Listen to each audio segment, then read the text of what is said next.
میرا جرم یہ تھا کہ میں نے عمران خان کے ساتھ ہاتھ ملا لیا. یار ہاتھ ملایا اس مشکل وقت میں ملا لیا تو ہم نے جرم نہیں کیا. تو ٹھیک ہے جی کہ آپ بس آج عمران خان کو آپ چھوڑ دو, آپ جتنی لوٹ مار کرو, کرپشن کرو, ملک کو لوٹو, آئین کو تہس نہس کرو, آپ پہ معافی ہے. یہ کون سا فارمولہ ہے یار؟ میں یقین کرو اس دیکھ کے حیرت ہے کہ چادر چار دیواری کا تقدس مال کرو, عورتوں کو اٹھاؤ, اور پھر ہم اتنے بغیرت ہیں کہ ہم آپ کے آگے سرنڈر کر جائیں. تو میں یہ چیزیں مثلا یہ اتنا جبار ہے, اور پھر عدالتوں کی کوئی سنی نہ رہی. مجھے افسوس ہے کہ ہماری عدالتیں کیوں بیٹھی ہیں, یہ بند کر دیتے. یہ بھی قوم پہ ایک بوجھ ہے کہ کوئی ان کی بات نہیں سنتا. بس ٹھیک ہے, کوئی چند بیچارے اچھے جج ہیں, ان کی بھی وہ پیچھے لگے رہتے ہیں اور ان کو بھی کہیں نہ کہیں نشانہ بنائے رہتے ہیں. اب ہم 3 ماہ ہو گئے ہیں, دن رات فورس سے ہمارے پیچھے ہیں, دن رات پیچھے ہیں. مثلا محرم والے دن 9 محرم کو بھی وہاں سیکورٹی کی سخت ڈیوٹی تھی, تو پتہ چلا جمشید دستی آیا ہوا ہے, تو کہا کہ چھوڑ دو یہ سیکورٹی. یار جمشید دستی کو آپ نے گرفتار کر کے کیا کرنا, اتنی بڑی ذمہ داریاں. میں کیا جو میں تو یار ایک عام آدمی ہوں, بے گھر آدمی ہوں, ایک جوتے اٹھانے غریب, ایک بیلدار کا بیٹا ہوں. کیا ہاں صرف میں سچ بات کچھ کرتا ہوں, سچ آپ کو کڑوائے کہ نہیں ہے کہ آپ ظلم کرو, زیادتیاں کرو, پھر ہم بغیرت بن کے خاموش بیٹھے رہیں؟ یہ نہیں ہو سکتا.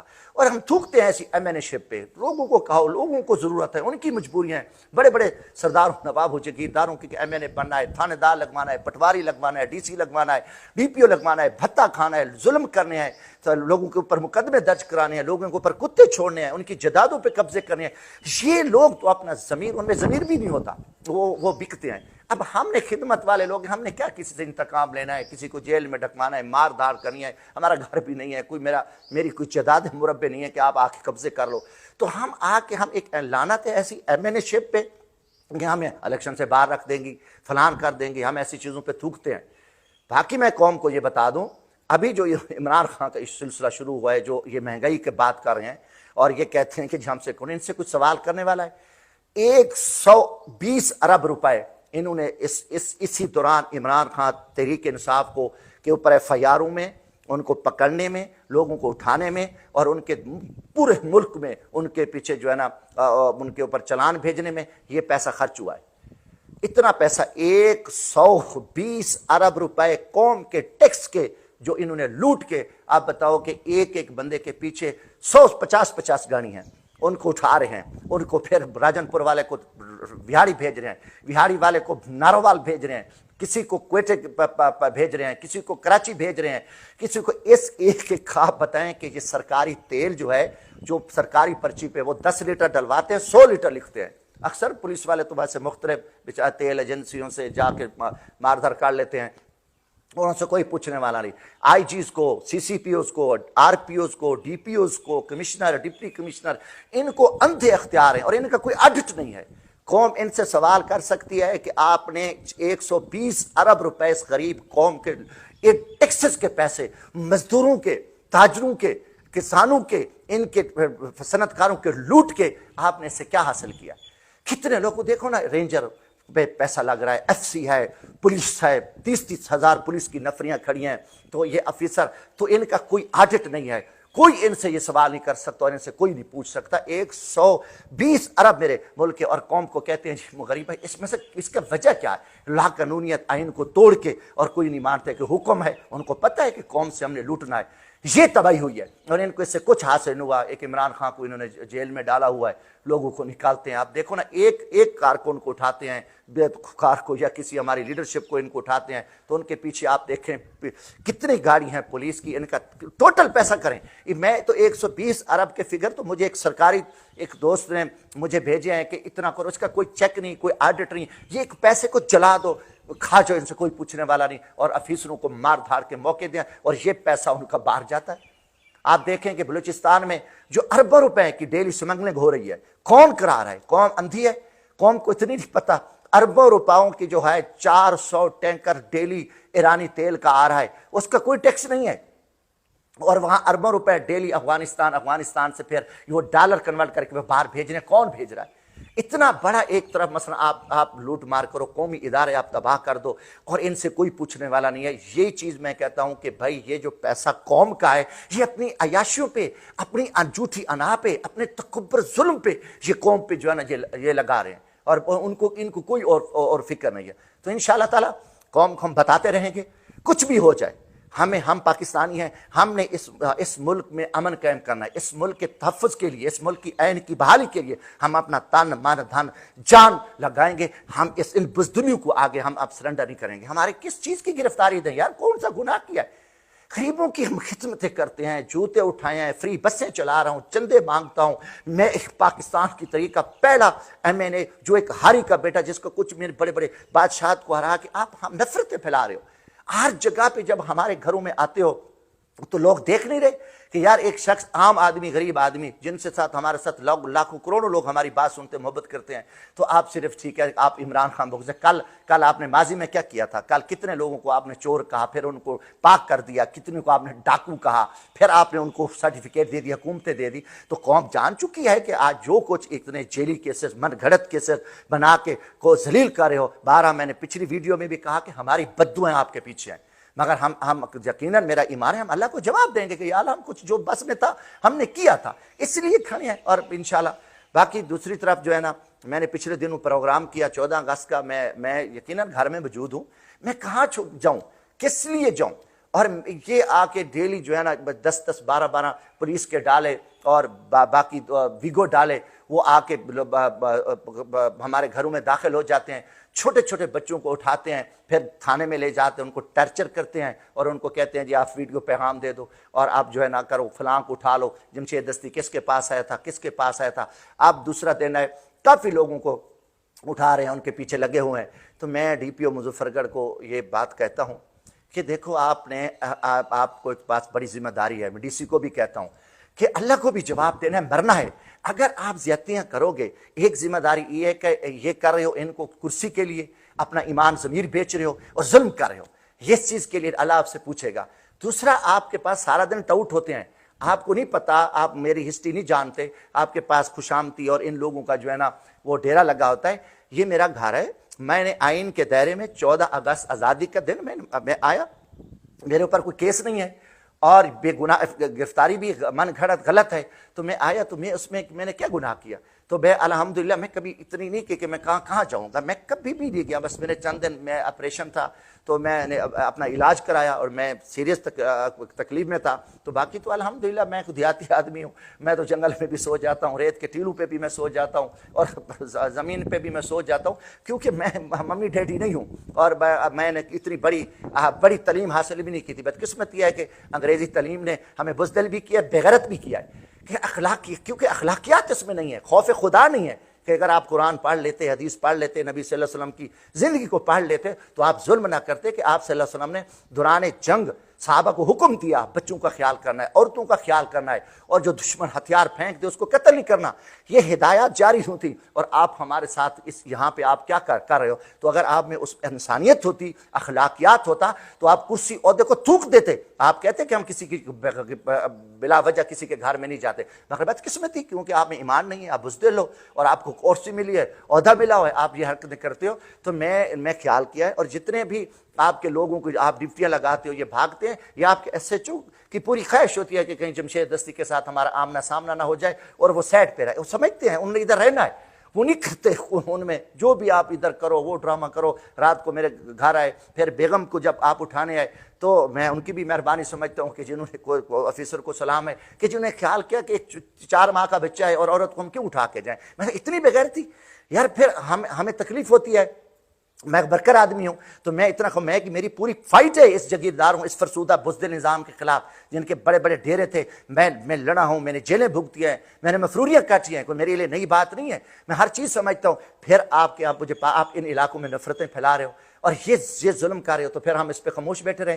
تو آپ جو کچھ کر رہے ہو، آپ لوگوں کو اٹھا اس کے گھر چھاپا، اس کے گھر چھاپا، یہ سارا کچھ، یہ آپ ان چیزوں کو چھوڑ دو، اور آپ کے ڈی ایس پیز کی یہی کام ہے، وہ بھی سارا دن جو جاسوسی پہ لگے رہتے ہیں۔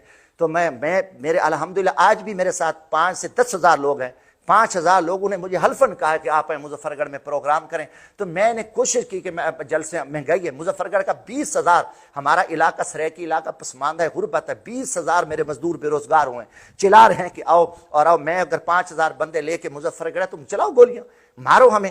تو میں نے احتراماً یہ کیا کہ یار کوئی نہیں، کہ ہم جو ہے نا اپنا پرامن جو میرا آئینی حق ہے احتجاج کرنا، میں نے کبھی توڑ پھوڑ نہیں کی، کبھی نقصان، کوئی میرا گھر ہے، میرا شہر ہے، میرا وطن ہے، ہماری تاریخ ہے کہ ہم نے کبھی نہیں، ہم پرامن آگے احتجاج کر سکتے ہیں۔ 5000 لوگوں نے مجھے حلفاً کہا ہے، آپ چاہتے ہو تو میں کل آ جاتا ہوں، پھر آپ مارو۔ یہ چیزیں چھوڑ دو، آپ سارا دن بزدلوں کے ساتھ بیٹھتے ہو، ٹاؤٹ چمچے بیٹھتے، میں آپ کو پیغام دینا چاہتا ہوں یہ حرکتیں چھوڑ دو۔ لوگوں کو، غریبوں کو، بچوں کو اٹھا کے کسی صحافی کو اٹھا دو، کسی اور کو اٹھا دو کہ جی اس نے کیوں خبر لگا دی، وہ کیوں ملا یہ چیزیں آپ کو کوئی فائدہ مند نہیں ہے۔ آپ اتنا الٹیمیٹم مل گیا فلان، اور ان اداروں کو بھی میں کہتا ہوں خدا کے لیے اپنا کام کرو، ہم آپ کی رسپیکٹ کرتے ہیں، ہمیں مجبور نہ کرو۔ آپ ہر جگہ پہ اس ٹائم ملک میں نفرتیں آگ لگی ہوئی ہیں، ہمیں زیادتیاں نہ کرو، باز آ جاؤ۔ سارا تمہارے سارے ماحول کا پتہ ہے۔ افسروں کو کہتا ہوں خدا کا خوف کرو، میں آئی جی کو کہتا ہوں، میں ان کو چیف سیکرٹری کو کہتا ہوں چھوڑ دو کرسیاں، اور ججوں کو کہتا ہوں انصاف کرو، انصاف نہیں کرتے چھوڑ دو، پھر ایک مٹ جائے گی مخلوق تو پھر انصاف کرو گے، اللہ آپ سے پوچھے گا۔ یہ اسلام پہ ملک قائم ہوا ہے، تو اس لیے پوری دنیا ہمارا تماشا دیکھ رہی ہے، اور جتنے لوگ اوپر بیٹھے ان کو کہتے ہو توبہ کرو، خدا سے معافی مانگو، اور عمران خان کو باہر نکالو، آنے دو، ملک میں امن قائم کرو، اور یہ جو من گھڑت جیلی کیسز بنائے، فری اینڈ فوری الیکشن کرو، آئین 90 دن کا کہتا ہے، اور الیکشن کمیشن یہ نیچے سارا ڈرامہ رچا ہوا ہے، یہ حرکتیں چھوڑ دو، اور خان صاحب کو معافی معذرت کرو، اور عمران خان ملک کو بہتری کی طرف لے کے جا سکتا ہے۔ عمران خان نے قوم کو اکٹھا کیا جیسے 1947 سے پہلے قوم اکٹھی ہوئی اور پاکستان بنا۔ یہ پاکستان حقیقت نہ میں چاپلوس ہوں، نہ میں خوشامد پرست ہوں، نہ میں نے پہلے بھی کہا کہ میں خان صاحب کے مشکل وقت میں آیا، جو بڑے بڑے تھے وہ فائدے لینے والے، وہ سردار نواب، وہ چاپلوس اور کمیشن مافیا، وہ تو سارے بھاگ گئے ہیں۔